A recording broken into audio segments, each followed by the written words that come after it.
Bismillahirrahmanirrahim. Assalamualaikum warahmatullahi wabarakatuh. Halo anak-anakku, selamat pagi. Bagaimana kabarnya pagi hari ini? Alhamdulillah, hari ini kita bisa bertemu kembali dalam video pembelajaran mata pelajaran pendidikan agama Islam. Anak-anak semuanya, hari ini kita akan belajar pembelajaran 3 mengenai meyakini Allah Maha Esa dan Allah Maha Pemberi.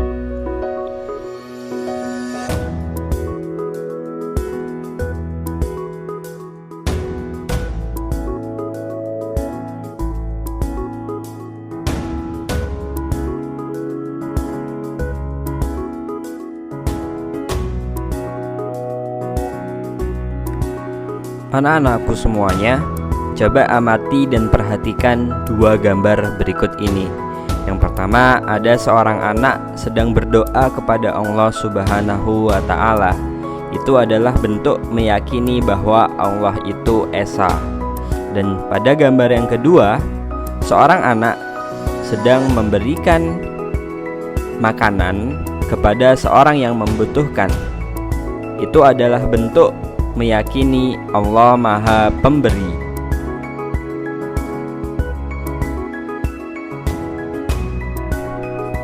Anak-anak, kita akan memasuki pada subbab yang pertama mengenai Allah Maha Esa. Allah Maha Esa artinya adalah Allah satu. Tidak ada Tuhan selain Allah Subhanahu wa Ta'ala. Hanya Allah Subhanahu wa Ta'ala yang wajib kita sembah. Allah tidak beranak dan tidak pula diperanakkan. Tidak ada suatu apapun yang bisa menyamainya. Pernahkah kalian berpikir, sholat itu untuk apa ya? Atau berdoa itu untuk apa ya? Nah, sholat dan berdoa adalah bentuk peribadatan kita kepada Allah Subhanahu wa Ta'ala, sebagai pengakuan bahwa Allah Subhanahu wa Ta'ala yang wajib kita sembah, dan hanya kepadanya lah kita panjatkan segala permintaan dan permohonan kita. Sebagaimana dalam firman Allah Subhanahu wa Ta'ala yang terkandung dalam surat Al-Ikhlas ayat 1 hingga ayat 4 yang berbunyi, Bismillahirrahmanirrahim. Qul huwallahu ahad. Katakanlah Muhammad, dialah Allah yang Maha Esa, Allahus Samad. Allah tempat meminta segala sesuatu. Lam yalid wa lam yulad. Allah tidak beranak dan tidak pula diperanakkan. Walam yakul lahu kufuwan ahad. Dan tidak ada sesuatu yang setara dengan Dia. Sekarang coba anak-anak bayangkan jika di dunia ini memiliki atau ada 2 Tuhan, yang pasti keadaannya sangatlah kacau. Bagaimana tidak, karena dengan adanya 2 Tuhan atau bahkan lebih, maka bisa jadi ada 2 keinginan atau memiliki 2 kehendak, yang bisa saja keinginan dan kehendak itu tidak sama atau tidak sejalan. Pastinya keadaan dunia ini sangatlah kacau.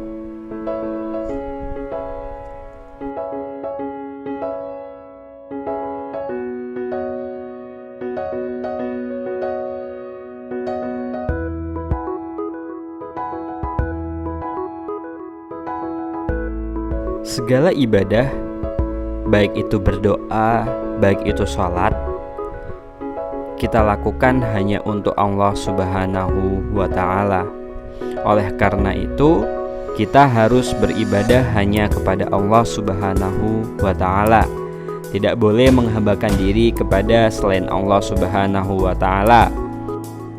Tidak boleh menyekutukan Allah dengan sesuatu apapun.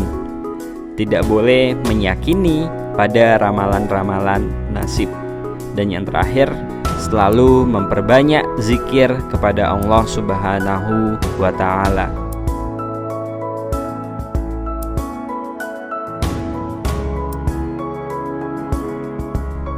Nah, anak-anak, mulai sekarang kalian tahu ya, Allah itu Esa, yang artinya satu atau tunggal. Maka kita harus beribadah dan memohon hanya kepada Allah Subhanahu wa Ta'ala. Tidak boleh memohon kepada selain Allah Subhanahu wa Ta'ala atau menyekutukan Allah dengan apapun. Karena perbuatan menyekutukan Allah Subhanahu wa Ta'ala ialah perbuatan syirik. Syirik termasuk dosa besar yang tidak akan diampuni oleh Allah Subhanahu wa Ta'ala. Kita memasuki pada subbab yang kedua. Allah Subhanahu wa Ta'ala memiliki 99 nama baik. Di antaranya adalah Al-Wahhab, yang artinya Allah Maha Pemberi. Allah Subhanahu wa Ta'ala memberikan karunia kepada semua makhluknya. Allah memberikan tanpa pamrih atau mengharapkan imbalan. Allah selalu memberi dan akan tetap memberi apapun yang dibutuhkan oleh makhluknya, apalagi jika kita rajin berdoa memohon kepadanya. Ada beberapa cara yang harus kita lakukan sebagai pengakuan kita bahwa Allah Subhanahu wa Ta'ala Maha Pemberi. Yang pertama adalah suka memberikan sesuatu kepada orang lain. Yang kedua, memberikan sesuatu kepada orang lain dengan cara ikhlas. Yang ketiga, memberi kepada orang lain tanpa diminta atau disuruh. Dan yang terakhir, berusaha memberikan sesuatu kepada orang lain sesuai dengan kemampuan kita. Nah, teman-teman, semua yang ada pada makhluk di dunia ini yaitu atas pemberian Allah Subhanahu wa Ta'ala yang Maha Pemberi atau Al-Wahhab. Oleh karena itu, kita harus meneladani dengan cara suka memberi kepada orang lain dan harus ikhlas tanpa pamrih. Mungkin itu saja yang bisa Pak Azam sampaikan. Terima kasih. Wassalamualaikum warahmatullahi wabarakatuh. Sampai jumpa di pertemuan berikutnya.